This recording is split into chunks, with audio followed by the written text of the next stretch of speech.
From Northern Avenue in Yerevan, this is CivilNet's Daily News Digest. I'm Maria Titizian, and here are the top stories for Thursday, February 27. The Georgian president arrives in Armenia for a two-day official visit. Also, Parliament accepts the creation of one ad hoc committee but rejects another. Plus, Civilitas Foundation Director Salpi Ghazarian speaks with Judy Dempsey of the Carnegie Endowment for International Peace. And later, Yerevan will have new bicycle lanes. Georgia's President Giorgi Margvelashvili is in Armenia for a two-day official visit. He will meet with high-ranking officials and with the Holocaust of all Armenians, Karakin II. Margvelashvili will also visit Zizernagapert, the Armenian Genocide Memorial, to pay tribute to the victims of the Armenian Genocide. A joint press conference between President Serge Sarkisyan and the Georgian president is expected. Parliament approved the proposal to create an ad hoc committee to look into natural gas issues, but voted down the creation of another to investigate problems with the giant chemical plant Nairit. We reported yesterday that the ruling coalition had tabled a proposal to create the Natural Gas Commission after it had voted down a similar proposal by the opposition on February 5. The opposition claimed that the move was a way to conceal the real issues involved with the Russian-Armenian natural gas agreements that were ratified late last year. The opposition abstained during the vote, but the proposal nonetheless passed in the legislature with a vote of 75 for, 3 against, and 30 abstentions. A similar vote to create yet another ad hoc committee proposed by the opposition to investigate problems with Nairit was shot down by the ruling coalition yesterday. Leader of the Republican Party faction Galus Sahagyan said that they were not opposed to the committee but believe it would not serve its purpose. With a vote of 44 in favor and 55 against, the proposal was rejected. Nairit employees have been staging protests for more than a year, demanding to be paid 15 months' worth of unpaid salaries. The views of all the sides to the Karabakh conflict must be taken into consideration. This is what James Warlick, the U.S. co-chair of the OSCE Minsk Group, said in an exclusive interview with Armen Press yesterday. Warlick noted, the Minsk Group co-chairs routinely consult with the de facto authorities in Nagorno-Karabakh, most recently in December 2013. Any peace agreement that is to succeed must represent the views of all sides. Regarding his recent trip to Turkey, the U.S. co-chair said that Turkey is a strategic partner and a good friend, and while he was pleased to hear Turkey's views on regional issues, including the Karabakh conflict, he said, quote, "We remain committed to the Minsk Group co-chair format." Nerses Yerevan, the deputy president of the Central Bank of Armenia, gave an exclusive interview to CivilNet's business reporter Armenak Chatinyan yesterday about the new mandatory pension system that went into effect on January 1. Yerevan ruled out the possibility that investment firms licensed to manage the new mandatory pension plan accounts would invest assets in untrustworthy or risky funds. According to Yerevan, the law clearly stipulates which funds are acceptable to invest in. Last week, during an international conference on the new pension system that was disrupted by the Dem.am activists, Yerevan had said that those who oppose the new measure lack knowledge of finances. This statement caused an uproar in the press and social media. Yerevan clarified that financial literacy is an issue all over the world.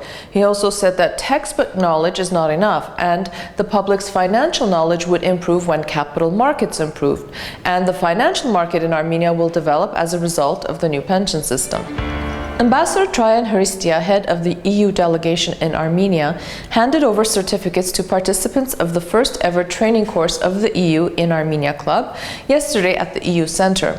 The first EU in Armenia Club training course was held in Yerevan from February 21 to 23. The EU in Armenia Club was established to encourage the development of influential and knowledgeable alumni. The club's activities will include engaging training and useful networking events for senior officials and distinguished representatives of Armenian society. The aim of the training courses is to spread reliable information about EU-Armenia relations and cooperation. It would be a platform where people, the alumni, will not only networking among themselves, but they will try really to get more in-depth knowledge on what exactly the European Union is doing in general and what specifically we do in Armenia. It's, as a matter of fact, it is intended to be a kind of platform for increased awareness about the European Union, where we can be better known in Armenia and much more openly understood. Construction of the North-South corridor has been suspended since November 2013. Prime Minister Tikran Sarkisyan confirmed the suspension yesterday during the government session.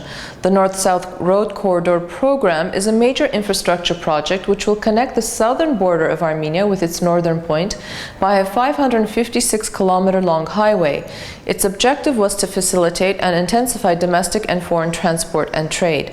The ongoing project, estimated to cost $900 million, is implemented by multi-tranche financing with separate loan agreements signed in the framework of each tranche. Financing of a part of the project in the amount of $500 million is provided by the Asian Development Bank. Over the past year, there has been much controversy and speculation about delays, funds being appropriated, and the low quality of construction. The Armenian government has already had to pay penalties for those delays. The highway that was scheduled to be completed by 2019 now appears to be temporarily derailed. The Prime Minister admitted that the major infrastructure project was beyond their ability and capability. The South Dakota House of Representatives rejected an anti-Armenian resolution initiated by Azerbaijan, effectively dealing a serious setback to a biased and historically inaccurate measure pressed aggressively by Baku's US-based lobbyists. Armenian National Committee of America's Western Region reported this. Following an extensive discussion in the House Republican caucus, the sponsor of the resolution, Representative Lance Russell, agreed to defer and ultimately officially withdrew the measure. Similar legislation promoted by Azerbaijan was also defeated in Hawaii following testimony by Hawaii Armenian community members spotlighting the growing democracy in Nagorno-Karabakh and ongoing Azerbaijani aggression. Civilitas Foundation Director Salpi Ghazarian spoke with Judy Dempsey of the Carnegie Endowment for International Peace yesterday via Skype about the responsibility of the European community to Ukraine and the burden on Ukrainians to go beyond revolutions to actual social, economic, and political programs. Dempsey and Ghazarian spoke about the lessons for Armenia. Here's a short clip. You had written a piece saying that what's happening in the Ukraine is actually really good for the EU. And you had written that just a few days before Yanukovych departed and things changed significantly. Do you still think what's happening in Ukraine is good for the EU? It's good for the EU from this perspective. It's time that the EU had a long-term strategy on how to deal with its eastern neighbours. And my argument was that the crisis in Ukraine it's a kind of counterintuitive argument. It was good for the EU that strategically it would have to sit up and decide what it wanted to do with its eastern neighbours. To watch the full interview, you can follow the link on your screen. Armenia needs to rethink the way it presents itself to the world. Traditional national symbols such as lavash and the duduk, apricots, and Mount Ararat may no longer be alluring to a changing world. This is what Vasgen Kalajian, the director of the New York-based company GK Brand, has said. According to Kalajian, in order to make Armenia recognizable in the world, it will be necessary to find a right brand that will ensure increased investments and boost tourism in the country. USAID and the Armenian government have committed financial support to the National Competitiveness Foundation of Armenia to develop and launch a national brand. According to Vasgen Kalajian, Armenia is ranked 137 in the World Country Branding Index, while the leader is Switzerland. As we wait impatiently for spring to arrive and flowers to bloom, we have some promising news. Flower exports from Armenia in 2013 increased by 52% compared with the previous year. About 3.7 million flowers and buds were exported, primarily to Russia, with a total customs value of about $2 million. According to the National Statistical Service, for the same period, flower imports decreased by 44%. Plans are underway to create a new bicycle route or lane linking the Erepuni Museum with the Madenataran in Yerevan. Daron Markarian, the mayor of Yerevan, held discussions with traffic police representatives yesterday. Arshak Arshamian, the head of Yerevan's transport police, said that residents of Yerevan have begun replacing their primary modes of transportation with bicycles. This recent rise in bicycle usage has urged city officials to change regulations and legislation accordingly. The proposed bicycle route will be modeled after those in European cities and has the potential to improve both tourism and bicycling markets in Armenia. If this initiative is successful, more routes may be designed and implemented. The exchange rate is up on your screen as we take a look at your forecast. It'll be a partly cloudy day in Yerevan with a high of 9 and a low of -1 Celsius. In Gyumri, the temperature will be 1 with a low of -11 and chance of snow. In Stepanakert, the high will be 11 and the low 3 with chance of rain. And our travel forecast takes us to Armenia's ancient capital, Ardashat, where the high will be 9 and the low will be -1.